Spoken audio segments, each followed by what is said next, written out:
नमस्कार, मैं नियाज खान और आप देख रहे हैं एनएमएफ न्यूज। लोकसभा चुनाव में सभी पार्टियां भीतर घात से प्रभावित हैं और हर पार्टी विरोध झेल रही है। उसी कड़ी में बीजेपी ने हजारीबाग से जयंत सिन्हा का टिकट काट दिया है, जिसका नतीजा ये हुआ है कि बीजेपी कैंडिडेट को हराने के लिए मैदान में आ गए हैं और अब कहा जा रहा है कि स्थानीय कमेटी की शिकायत पर आला कमान ने जयंत पर एक्शन लिया है।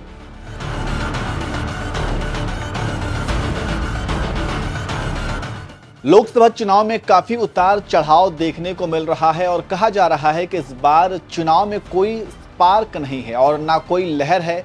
ऐसी पार्टियां अपने ही कार्यकर्ता के भीतर घात से परेशान हैं और कई जगह तो पार्टी उम्मीदवार बागी उम्मीदवार की वजह से हार रहे हैं और नाराजगी की वजह यह है कि पार्टी ने लोकसभा का टिकट नहीं दिया है। ऐसे ही एक सीट है हजारीबाग, जहां पर बीजेपी के पूर्व नेता यशवंत सिन्हा के बेटे जयंत सिन्हा सांसद हैं, लेकिन इस बार 2024 में बीजेपी ने जयंत सिन्हा का टिकट काटकर मनीष जायसवाल को टिकट दिया है। बस इसी से आहत जयंत सिन्हा ना ही प्रचार किया और ना ही पार्टी उम्मीदवार की मदद की। इसी से आहत लोकल सदस्यों ने आला कमान को शिकायत कर दी। फिर क्या था, दिल्ली एक्शन में आ गई और एक जांच कमेटी का गठन कर दिया, जिसकी रिपोर्ट पर पार्टी ने बड़ा एक्शन लिया है और वोटिंग खत्म होने के तुरंत बाद जयंत सिन्हा पर एक्शन हुआ है। पार्टी की ओर से सांसद जयंत सिन्हा को कारण बताओ नोटिस जारी किया गया है। इसके साथ ही आने वाले समय में उनके खिलाफ सख्त एक्शन की बात कही गई है।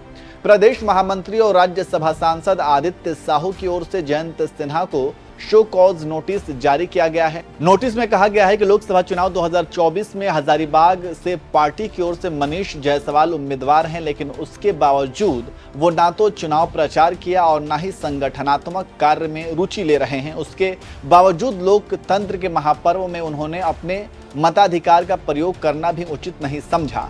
जयंत सिन्हा के इस रवैये से पार्टी की छवि धूमिल हुई है। आदित्य साहू की माने तो बीजेपी के प्रदेश अध्यक्ष बाबूलाल मरांडी के आदेश पर ये एक्शन लिया गया है। जानकारी देते चलें कि जयंत के बेटे कांग्रेस के साथ हैं और पिता यशवंत सिन्हा बीजेपी उम्मीदवार मनीष का विरोध कर रहे हैं। यशवंत सिन्हा ने कांग्रेस उम्मीदवार जेपी भाई पटेल के पक्ष में वोट देने की अपील कर रहे हैं। वहीं उन्होंने बीजेपी के केंद्रीय नेताओं पर जमकर निशाना साधा है। इससे पहले 2 मार्च 2024 को जिस दिन बीजेपी की ओर से पहली सूची जारी की गई, उससे पहले जयंत सिन्हा की ओर से चुनाव नहीं लड़ने की इच्छा जताई थी। इस संबंध में उन्होंने सोशल मीडिया के माध्यम से पार्टी नेतृत्व को अपने फैसले से अवगत कराया था, लेकिन अगर चुनाव लड़ने की इच्छा थी तो फिर लड़ाई लड़नी चाहिए थी। पहले सरेंडर करना फिर बीजेपी से विश्वासघात करना कहां तक सही है, लेकिन बीजेपी अपने किसी कार्यकर्ता के विद्रोह को ऐसे ही जाने नहीं देती है। उसी का नतीजा है कि अब बेटे जयंत पर एक्शन हो रहा है। देखना होगा आगे क्या होता है। और जयंत अपने जाने का ऐलान खुले तौर से करते हैं, लेकिन एक बात तो तय हो गया है कि पहले पिता फिर बेटे पर बीजेपी का एक्शन सही है। झारखंड में बीजेपी की हालत खराब है और 14 लोकसभा सीटें हैं और कांटे की टक्कर देखी जा रही है। देखना होगा कि कौन कितने सीट पर जीत हासिल करता है।